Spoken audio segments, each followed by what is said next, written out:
Hello दोस्तों, स्वागत है आपका चैनल की एक नई वीडियो में। तो खबर तो आप तक पहुंच ही गई होगी, अगर नहीं मिली तो मैं बता देता हूं। 2019 के आखिर से जब से कोरोना वायरस का फैलाव चाइना से पूरी दुनिया में शुरू हुआ है, तब से कहीं ना कहीं कोरोना वायरस पूरी दुनिया के लिए तो खतरा बन के आया ही, लेकिन चाइना के ऊपर इसने जैसे बड़ी बुरी तरह से सितम ढा दिया है।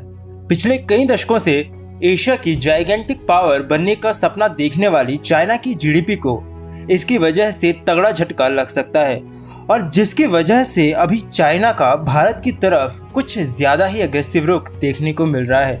1962 में हम सभी जानते हैं कि भारत और चाइना के बीच एक बार युद्ध हो चुका है, लेकिन क्या फिर से चाइना भारत से उलझने की कोशिश कर सकता है? जवाब है नहीं।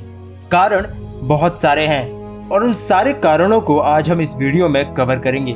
हेलो दोस्तों, मेरा नाम है दीपक, आप देख रहे हैं इट्स इनक्रेडिबल फॉर यू। तो चलिए शुरू करते हैं।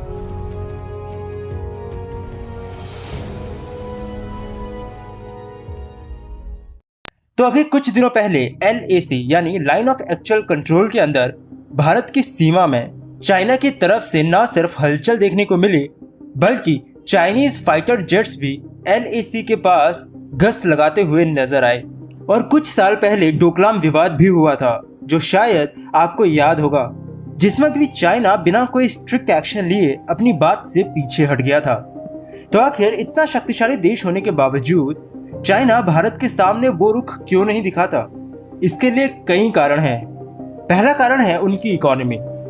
चाइना हमेशा से ही एशिया में अपना वर्चस्व स्थापित करना चाहता है, और अगर किसी देश को अपना वर्चस्व बढ़ाना है तो पूरी सामरिक ताकत उसकी आर्थिक ताकत के बिना नहीं आ सकती। उस देश का आर्थिक रूप से मजबूत होना बेहद जरूरी है।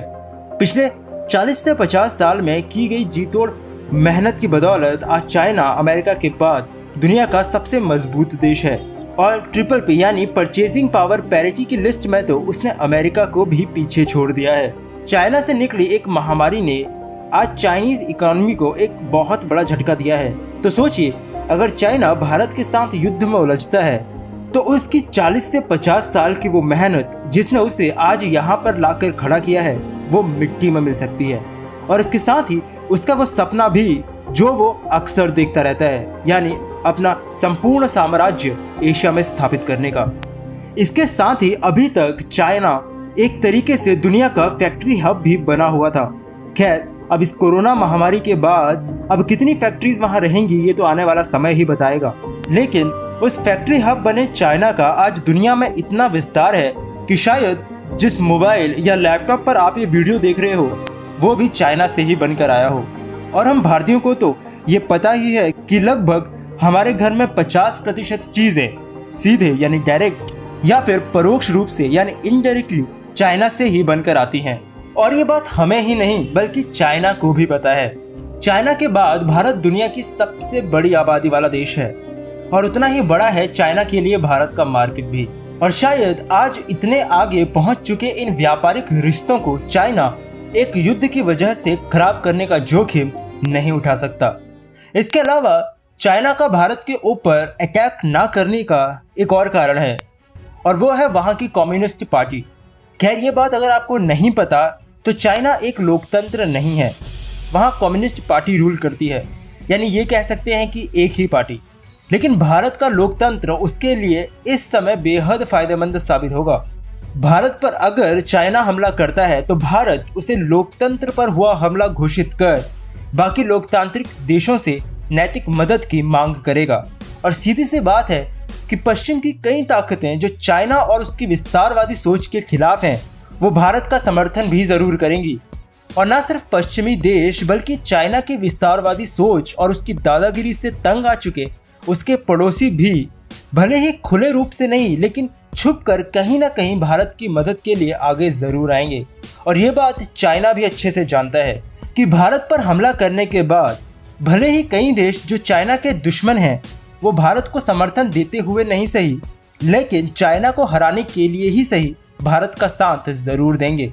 और अगर ऐसा हुआ तो आर्थिक रूप से तो चाइना की कमर टूटेगी ही, लेकिन वो सपना फिर से टूटेगा जिसके बारे में हमने अभी थोड़ी देर पहले बात की थी।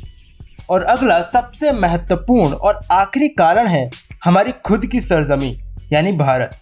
हमारा भारत एक ऐसा देश है जहां आपको उत्तर में अगर हिमालय की ऊंची चोटियां देखने को मिलती हैं तो दक्षिण में समुद्री तट भी, पश्चिम में अगर भारत रेगिस्तान से घिरा हुआ है तो पूर्व की सुंदर वादियां इसकी सुंदरता में चार चांद लगाती हैं।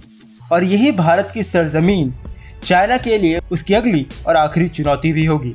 भारत में चाइनीज आर्मी को घुसने से रोकने के लिए ही पूरा हिमालय खड़ा है, जहां से हिंदुस्तानी सरजमीन में घुसना कोई आसान काम नहीं है। दक्षिण में हमारी नौसेना का हिंद महासागर में पूरा कंट्रोल है और अंडमान और निकोबार आइलैंड में भी भारत की तीनों सेनाओं की मजबूत पकड़ है। और साथ ही वहां से निकलती हुई मलक्का स्ट्रेट से चीन अपनी ज़रूरत का 70% तेल मध्य पूर्वी देशों से इंपोर्ट यानी आयात करता है।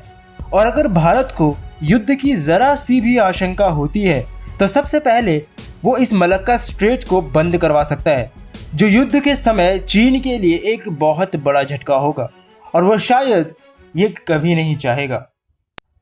तो ये थे वो कुछ कारण जिनकी वजह से चीन हमेशा भारत को गीदड़ भपकियां तो देता है, क्योंकि उसे पता है कि एशिया में उसके अलावा भारत ही एकमात्र वो देश है जो भविष्य में सुपर पावर बनकर उभर सकता है।